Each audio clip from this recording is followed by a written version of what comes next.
Before we go any further, just want to say today's video is going to be brought to you by Fandomion. If you want to buy some really awesome anime merch from My Hero Academia, Attack on Titan, and Haiku, and so many other anime, I recommend using my link in the description box to check them out, and there's free worldwide shipping on orders over $39. You'll also get an additional 5% off using my promo code down below. For any of you guys who might be interested or on the fence, I highly recommend checking out their website. Pay attention to the size chart. That'll be the biggest thing I would tell you guys. But with that being said, though, let's jump back into today's video. Yo, what's going on, everybody? It's your boy Naruto Explain here, bringing you guys another Boruto Naruto Next Generation discussion, discussing the fallout going over Boruto Chapter 77, and today I want to discuss what one of the ramifications for Kawaki stealing away Naruto might be, and this one comes via a suggestion from one of my patrons who asked, now that Kawaki's been confirmed to have proven Shikamaru's suspicions correct, will this be enough to make Sasuke walk into the Hokage Tower and get that hashirama cell arm that Tsunade made for Naruto and Sasuke out of those enhanced hashirama cells that Kabuto used in the war? And if so, how will this impact the story moving forward if Sasuke takes a new arm, and what does it mean for Sasuke's redemption journey? You guys know where I'm personally at when it comes to Sasuke and a new arm. I don't think he ever accepts it, but I will say narratively, if Sasuke does take possession of his arm, there are narrative implications that would behoove the story in great ways. The biggest one is that obviously Sasuke taking his arm means that he's finally moved past the idea that he has to atone for the sins of his past, and that he no longer needs to not have an arm to serve as a reminder of what happens when he loses his way. It also comes with the benefit that Sasuke would see a power boost by having another arm and having those hashirama cells in that arm to replace the cells he lost when his own arm was destroyed. There is a benefit to that. However, the hashirama cells themselves do not mean Sasuke gets another Rinnegan. Yes, Rinnegan is gained by mixing the chakra of Asha and Indra's reincarnates, or by getting the eye directly from Hagoromo, but it's important to remember Sasuke already received enhanced hashirama cells from Kabuto after Madara made this man into a selfie stick. Getting another arm with those hashirama cells is not going to magically make another Rinnegan manifest, especially not after he's already had 16 years of having hashirama cells inside his body. The other narrative impact that this has is that it allows for Sasuke to act in a way that puts his pride behind him, because Naruto is in danger now, betrayed by the child he adopted as one of his own, and ultimately had his free will taken away from him, because Kawaki's line of thinking was that this is for the greater good, and I can't have you trying to stop me from,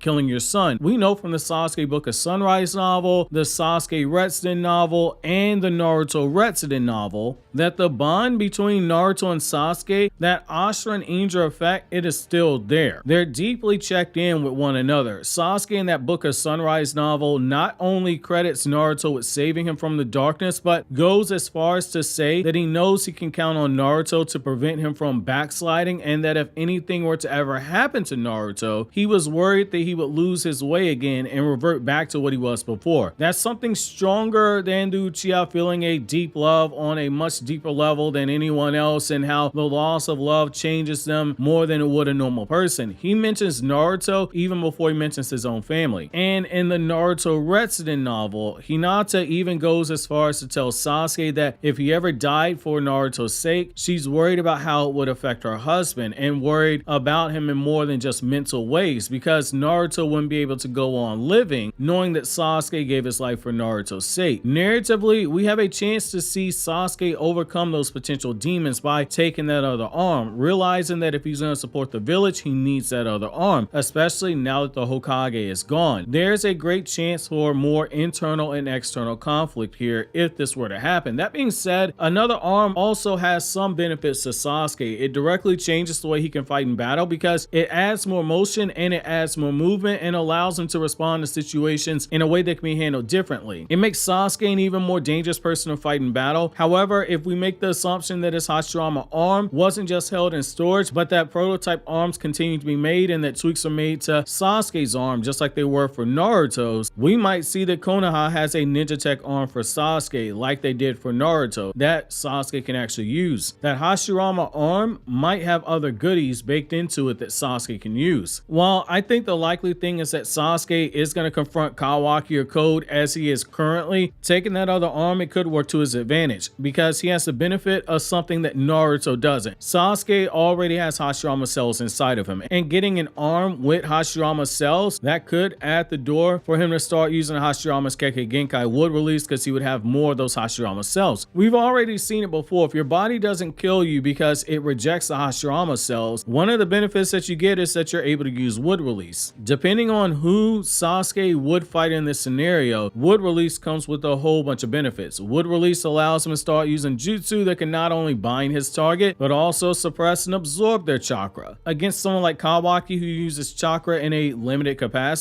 it also cuts off what little ninjutsu he does actually know, but it also means he could lean more into the ninja tech inside of his body. There's also the issue of the fact that if we assume Karma works the same way as Momoshiki's power to absorb chakra-based attacks, then Karma would be able to absorb wood release because in the Boruto movie novelization, one of the attacks that Momoshiki absorbs is a wood release attack that was placed into the Shinobi Gauntlet. However, it's worth noting that while Kodachi, the former writer for Boruto, did write the movie novelization, this bit was later soft retcon because hidden jutsu like the Shadow Possession Jutsu could be stored into the Gauntlet, but Kekkei Genkai was something that they said they had a harder time with, which is a reminder, Shadow Possession is not a Kekkei Genkai. I still see people confusing that. However, this is one thing that does make you look at what Amato did with Shibai's powers that much more impressive because he was able to transplant literal power that in of themselves could be considered Kekkei Genkai because it comes from Shibai's DNA. However, if he fights against Code, there are other benefits. Code's Karma can't absorb ninjutsu, which means that if Karma could absorb wood release, Code's Karma, it wouldn't be able to do it. It's a dud that only gives a power boost. It would also come in handy if he's forced to fight that Ten Tails army at some point in the story. I think we all can agree that while Sasuke versus Code is something that we as fans, we've wanted to see for years now, the most likely thing is that Sasuke is going to be one of the people that is searching for Kawaki because this is an emergency situation for the village itself. Losing his literal leader is a really big deal, especially since he's one of the strongest shinobi in the village. Sasuke has even more incentive to get involved right now because his student Boruto is being hunted down by Kawaki, and Sasuke believes it's his duty as Boruto's teacher to be the one who, if Boruto ever gets to that point where he's a global security risk, Sasuke would be the one that ends his life because he views it as his duty as his teacher. The only question about this is if Sasuke does take possession of a Hashirama cell arm, will that combination of the arm and the cells inside of it allow him to use wood release? If so, is that going to be enough to fight off Kawaki, who obviously is stronger than Sasuke right now? And if Sasuke is protecting Boruto, is this going to be enough to accomplish that goal? That's a huge question. I think we all can assume that if Sasuke is still in the Land of Fire somewhere, he's going to be involved in that hunt for Kawaki, but those are questions of how a new arm will impact things. And the other question is, would Sasuke end up falling in battle? In the perfect world, now that Naruto's sealed away, you could have Code kill Sasuke because it gives Code the heat needed as a villain, which he is severely lacking. Kawaki being the one who does it does get more heat, and the idea of Kawaki sealing away Boruto's parents and killing his master, that's enough to downright break Boruto and make him think back to what Momoshiki told him, that he'd experienced trauma so great that he gives up on the will to live and gives Momoshiki control. This could be what spirals Boruto out of control and gives Kawaki the justification to point to everyone defending Boruto that, hey, this is why Boruto has to be put down, but their feelings are preventing them from making the right choice. And Kawaki could argue he's the one that's correct. I think if you go this route of Sasuke getting that new arm, narratively, it works best if it's right before he ends up getting killed off, simply because it would be him dying truly believing that he's redeemed himself, because we know from the novels that has the biggest role in him believing his atonement's still ongoing and that he still needs a reminder of what happens when he goes off the rails, more so than even the holdovers in the public that believe that he got off too easy by just being placed on lifetime probation. It lets him die as a man who views his atonement at that time as something that's come to an end, and he dies as a hero trying to protect the village and rescue the Hokage, while simultaneously making Code and Kawaki have so much heat that Konohamaru gets a flashback to Kashi and Koji cooking him and makes him cringe faster than I do when I think about that